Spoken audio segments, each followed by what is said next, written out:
Hey guys, James here with Waterford Business Solutions. And with us specializing specifically in working with home service contractors, tradesmen, electricians, HVAC, plumbing, pressure washers, even custom home builders, the benefit of that is we really understand the softwares that many of our pros use. And there's a lot of different softwares out there. Obviously, you've got the big names out there like House Call Pro, ServiceTitan, Jobber, ServiceMate, but you've also got smaller names out there like Sarah or some other smaller ones out there like the Customer Factor that not everyone knows of. We luckily work with all of those, and we know all of those and many, many more. And the benefit of that is it allows our customers not to worry about how that program is going to affect their accounting, but rather just focus on running their business and running their accounting. The issue is most of these programs have their own little idiosyncrasies in how they integrate with accounting platforms. Now, most of the time we've got our pros using QuickBooks Online because it is a cloud-based system that they can easily view and work from anywhere. It's pretty much an industry standard, and it integrates with all these programs that I just mentioned. But it integrates in a myriad of different ways. And unfortunately for ServiceTitan users, it's honestly one of the most complicated and hardest integrations out there. So we wanted to take a video to show you exactly kind of what that integration looks like and how it works. So join us today as we go ahead and jump into exactly how you need to set up your ServiceTitan to work with QuickBooks, what you need to run your ServiceTitan with QuickBooks, and then what you need to do to audit your ServiceTitan with QuickBooks on a monthly basis.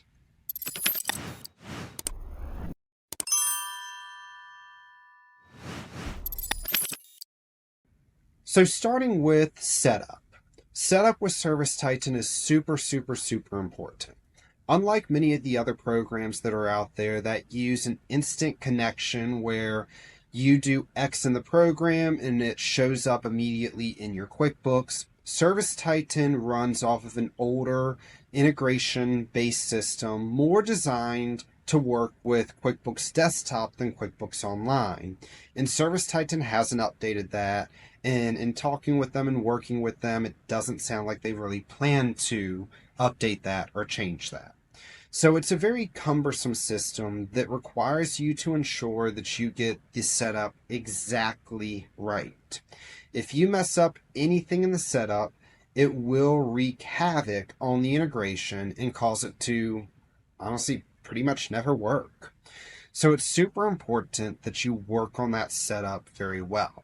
So with that, the first thing that you're going to get started with is going to be your general ledger in ServiceTitan.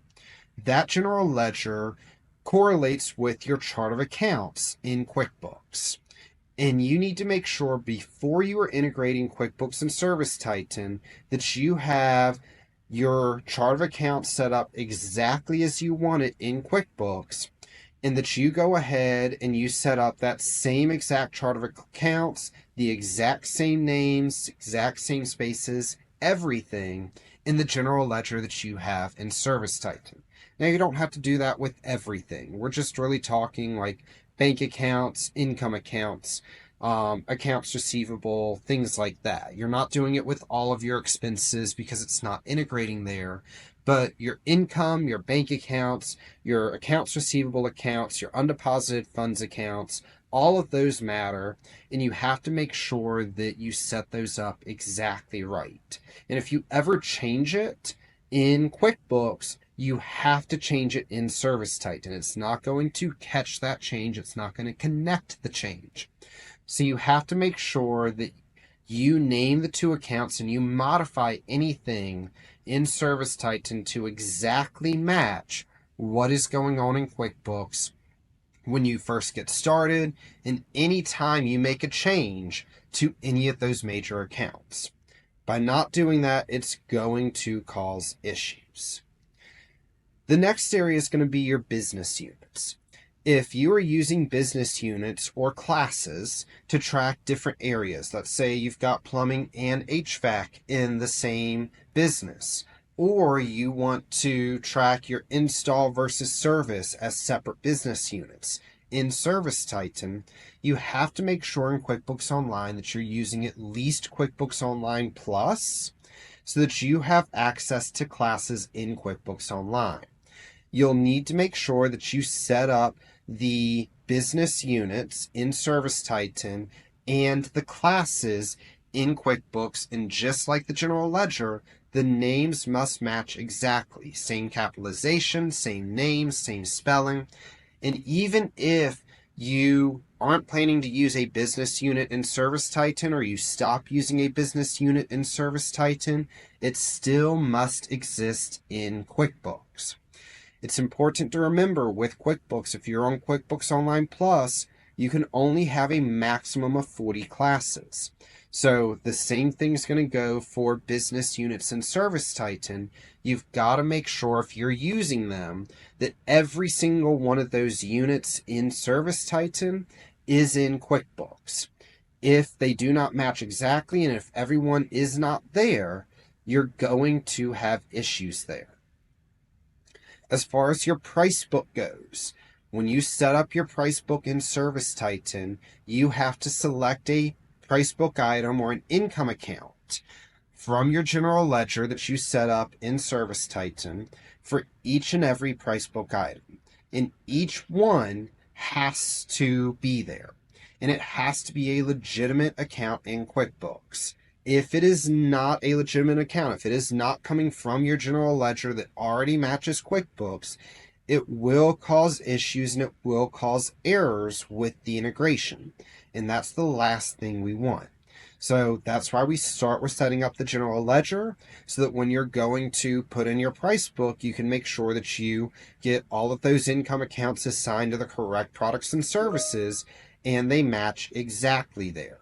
If they do not match there, it's going to be problematic. So make sure that you are monitoring and assigning all of those there.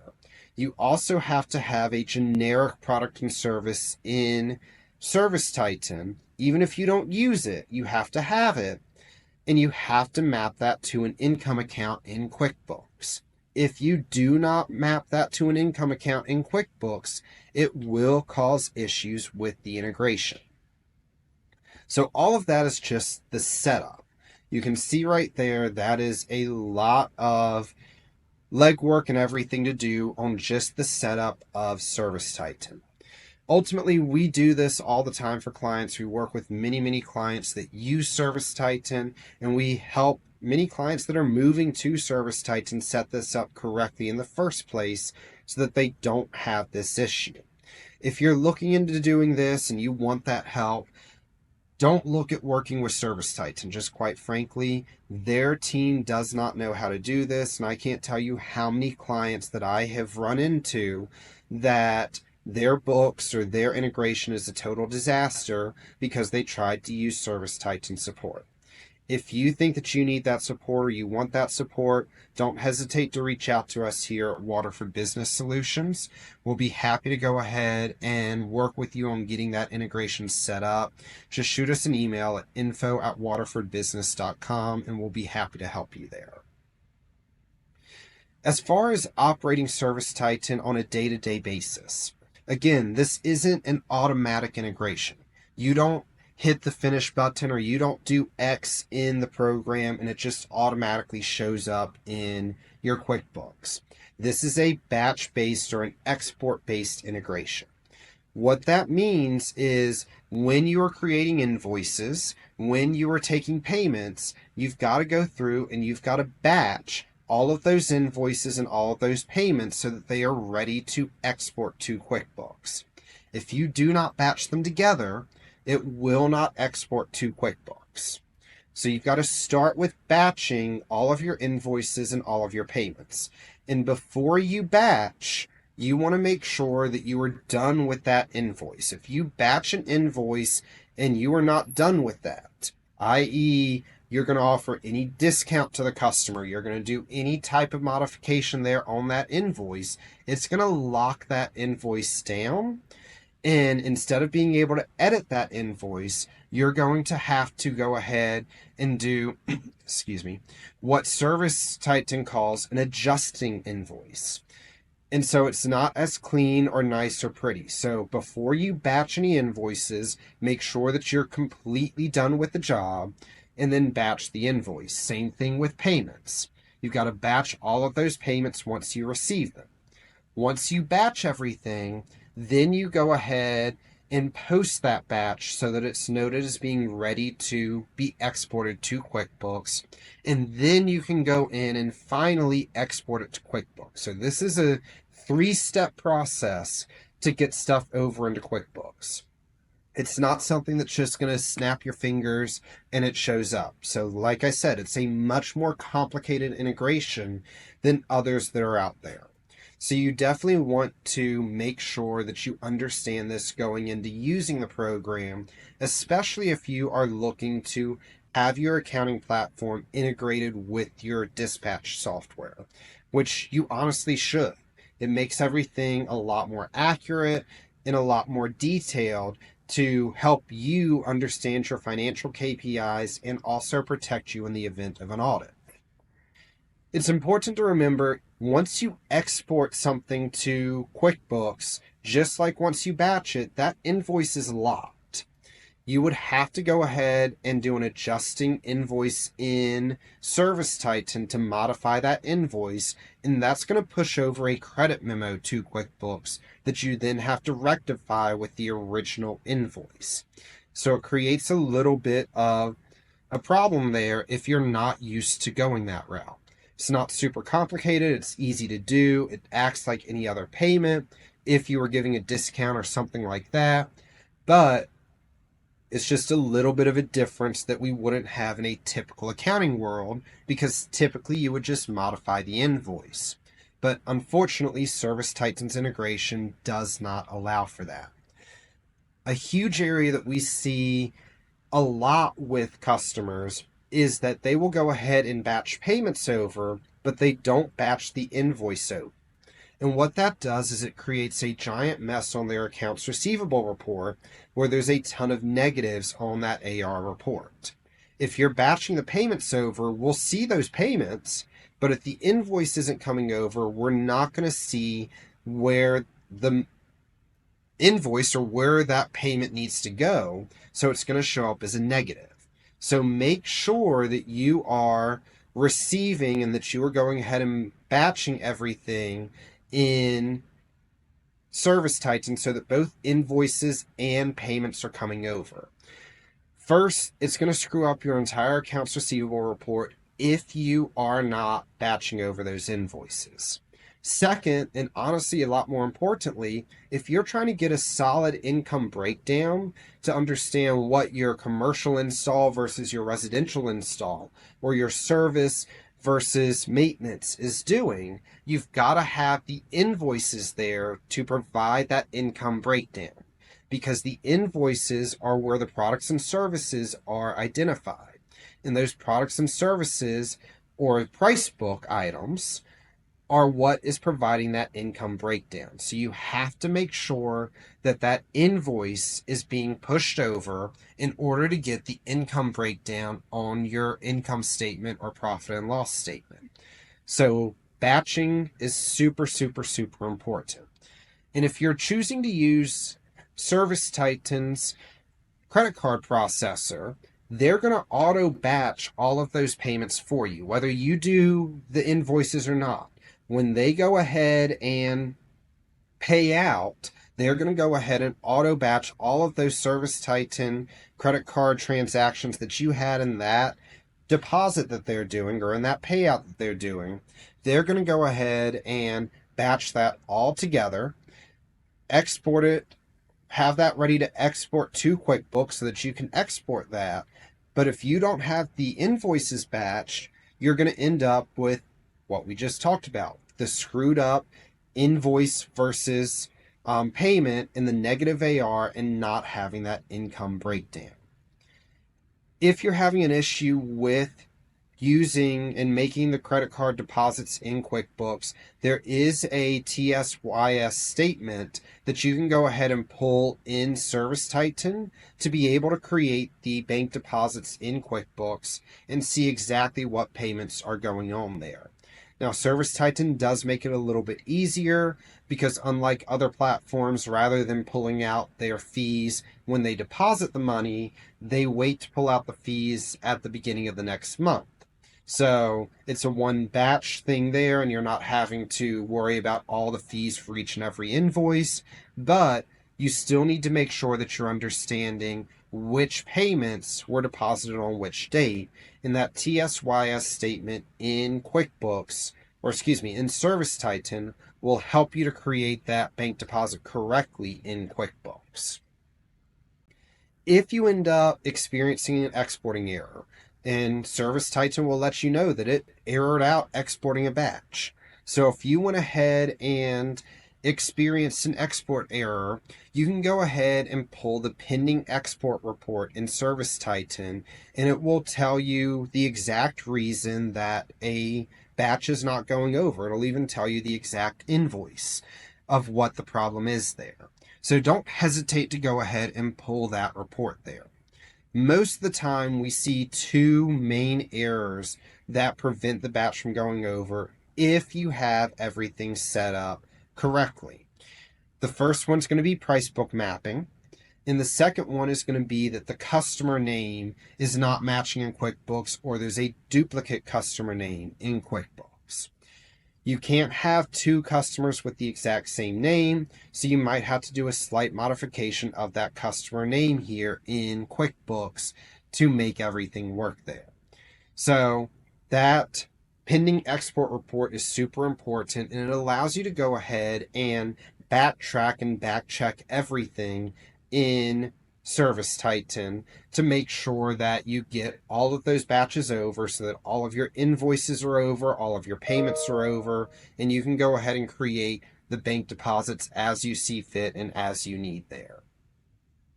Now, once everything's over into QuickBooks, just like any other dispatching system, you want to make sure that you are going ahead and reviewing and auditing the integration by making sure that your undeposited funds, all of your bank deposits, are being deposited into the bank account. You're not missing any checks or putting in any false payments there, but also auditing your accounts receivable. Every single month, you should be going through the accounts receivable, and if you're seeing negatives there, you need to find the invoice for that payment and make sure that it is batched over and exported into QuickBooks, so that everything is there. You also, if you've got a long-term customer on your accounts receivable, you need to go ahead and see if you might have written off or gotten rid of that invoice, and instead of doing a invoice adjustment or an adjustment invoice there in ServiceTitan, did something else where it didn't get pushed over to QuickBooks. Now, unfortunately, ServiceTitan doesn't have a nice, easy, quick report to look at this with. You've got to go ahead and do this manually. So when you're doing this audit, you've got to go ahead, pull up your AR in QuickBooks. Typically, we recommend looking at everything in your 60-day and older column in your AR report in QuickBooks. And then anything in there, you want to go ahead and search in ServiceTitan using the magnifying glass. And when you do that, you can go ahead and search the customer and look for that customer name there. Once you locate that customer, you're going to go ahead and review the balance due and credit available sections in there. If there's a discrepancy, make sure that you have no invoices or payments that aren't exported over to ServiceTitan, because sometimes you'll miss a payment and it won't go to QuickBooks to show that that invoice was actually paid. If everything is accurate there, then you know that that customer still owes you money. If there is a discrepancy and all invoices and all payments are exported, you need to look specifically at that job or at that invoice number to see if you did something in ServiceTitan that caused that to be paid in ServiceTitan, but not to be paid or showing as resolved in QuickBooks and then resolve it there.